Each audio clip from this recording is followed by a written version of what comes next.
What's going on? Josh McCarty from Built In Buffalo. Brandon Beane addressed the DeAndre Hopkins rumors today at the owners' meetings, and we're going to talk about everything the Bills general manager said here in a little bit in this video. But first, the Bills made a signing today, and a surprising one at that. They signed 26-year-old Taylor Rapp, the former second-round pick of the LA Rams from the 2019 draft. This caught a lot of people by surprise because admittedly, Taylor Rapp was one of those players that a lot of content creators, myself included, thought would be a nice contingency plan if Jordan Poyer left this offseason. He's a player that has started 48 games for the Rams since being drafted 4 seasons ago. He is an interesting skill set to add to this defense, but even with the Bills signing Poyer, they brought in Taylor Rapp on a 1 year, $2 million deal. And that $2 million is important because Brandon Beane has strategically been signing a lot of cheap deals when you look at Trent Sherfield, Damian Harris, and now you can add Taylor Rapp to that mix to where they are still staying in the positive in the compensatory pick formula. And they are right now slated to get a third round pick back next offseason in 2024, assuming they don't have another signing that is greater and counts against the compensatory pick formula. So the Bills are in great shape as far as that goes. And this signing of Taylor Rapp did not affect that. What I think the Bills are going to do with Taylor Rapp is one, they're going to shore up their backup safety situation. Micah Hyde and Jordan Poyer being on the field together has been such a luxury for this team since 2017. And it really is the backbone of this defense, how they can disguise things up until the snap, with both of them being versatile enough to play free, strong, in the box, deep. They have that skill set that allows the Bills to create a lot of confusing looks for the opponent. Now, Taylor Rapp is not necessarily as developed as Micah Hyde and Jordan Poyer are, though they're two all pros for a reason. But what the Bills have done is they have insulated themselves with a player that if Hyde goes down or Poyer goes down, there's not the substantial drop off we saw last year when guys like Hamlin, Lewis, and then later in the season, Marlowe had to go in there, and the Bills really were hamstrung with what they could do on the back end. They've beefed up the depth, which is very important. In addition, Taylor Rapp is a player that was drafted in Wade Phillips' scheme as more of a box safety. He is fantastic in run support. He's played a handful of slot snaps in his career. He's definitely not unfamiliar with that. So you could look at maybe a big nickel role there, although the Bills are never too anxious to get Taron Johnson off the field. But he actually had his best coverage graded year per PFF this past season for the Rams. So he is trending in the right direction in that regard. It starts to make you wonder if the Bills have a package in mind for him, maybe as like a sub linebacker, somebody that could come in on passing downs, stand next to Matt Milano, and almost be like a Mark Barron type who started his career as a safety, ends up being a coverage linebacker. I feel like this is a player that the Bills got who isn't just going to be a depth piece. I think he's somebody they can utilize in their defense and give a lot of good looks going forward. The other thing I like about this, though, is we love Hyde and Poyer, but they're not getting any younger. Taylor Rapp is a guy that can come here on a 1 year deal, prove himself, integrate himself into this scheme, and then next offseason, if the Bills like what they see, they can extend him to a deal, and he's only going to be 27 years old. You're resetting the youth on this defense. There is just a lot to like about this deal. I think this, along with the Damian Harris signing, are two of the best signings in the entire league when you look at value, and the fact that neither of them count against the compensatory formula, and there were two players that I targeted on the outset of free agency. I am thrilled with this. All right, let's get to Brandon Beane.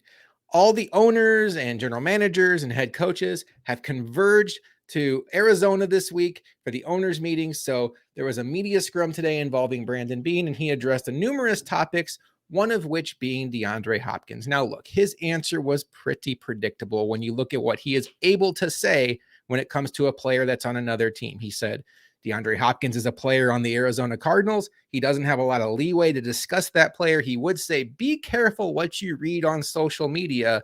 It's not always accurate when it comes to really gauging how interested the Bills are in those players. He has seen the rumors out there, and he would just warn everybody not to believe everything you see. Now, he didn't come out and say, no, we're not interested in this player. He also did say that he's not ruling out the Bills could still sign OBJ. My take on what Brandon Beane did today is He just did what he's supposed to do in this situation. It does him no good to come out and say, yes, we are absolutely trying to get DeAndre Hopkins on our team, because what you end up doing is you end up leveraging against yourself, because look what's going on with the Jets right now. Aaron Rodgers went out on Pat McAfee and was like, I want to play for the New York Jets. And the entire fan base got super excited. One problem, he's not a New York Jet. He's a Packer right now. And the Jets are in a situation where they might be forced to trade more than they were comfortable with to get this player, because the entire fan base is sitting there bracing for this. Beane played a much more controlled role today. He was like, look, don't believe everything you see. We, of course, are interested in anything that's available. We check on everything, but social media kind of has legs of its own, because what he's doing is, one, he doesn't want to give the Cardinals any leverage.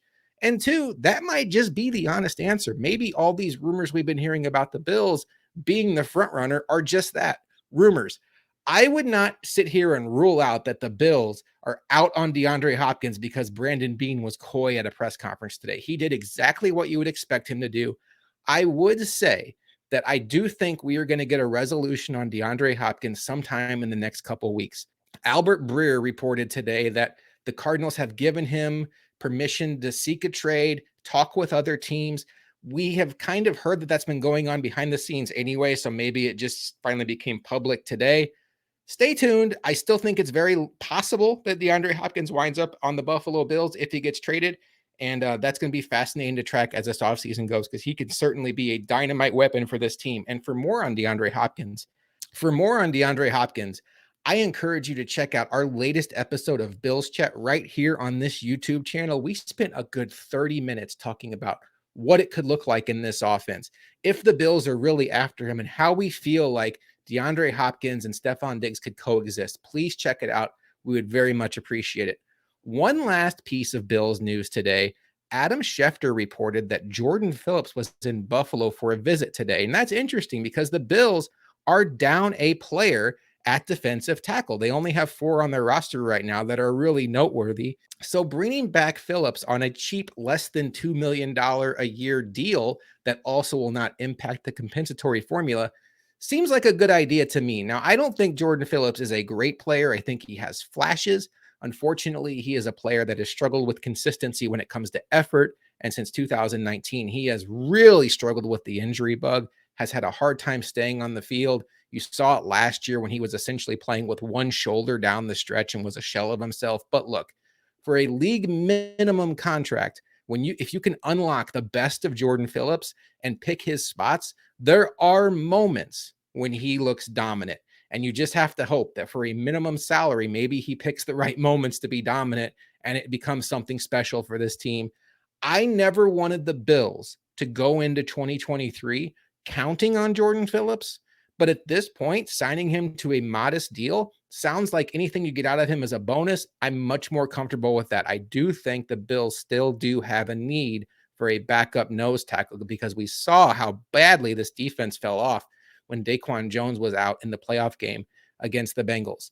Let me know in the comments what you think about the Taylor Rapp signing, what you think about what Brandon Beane had to say today about DeAndre Hopkins, and what you think about Jordan Phillips potentially coming back to the Bills for another year in 2023.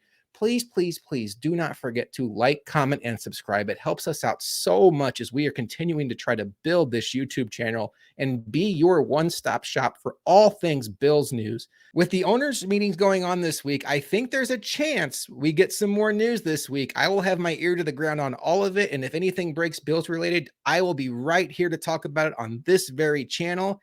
I will see you next time on Built in Buffalo Quick Hits.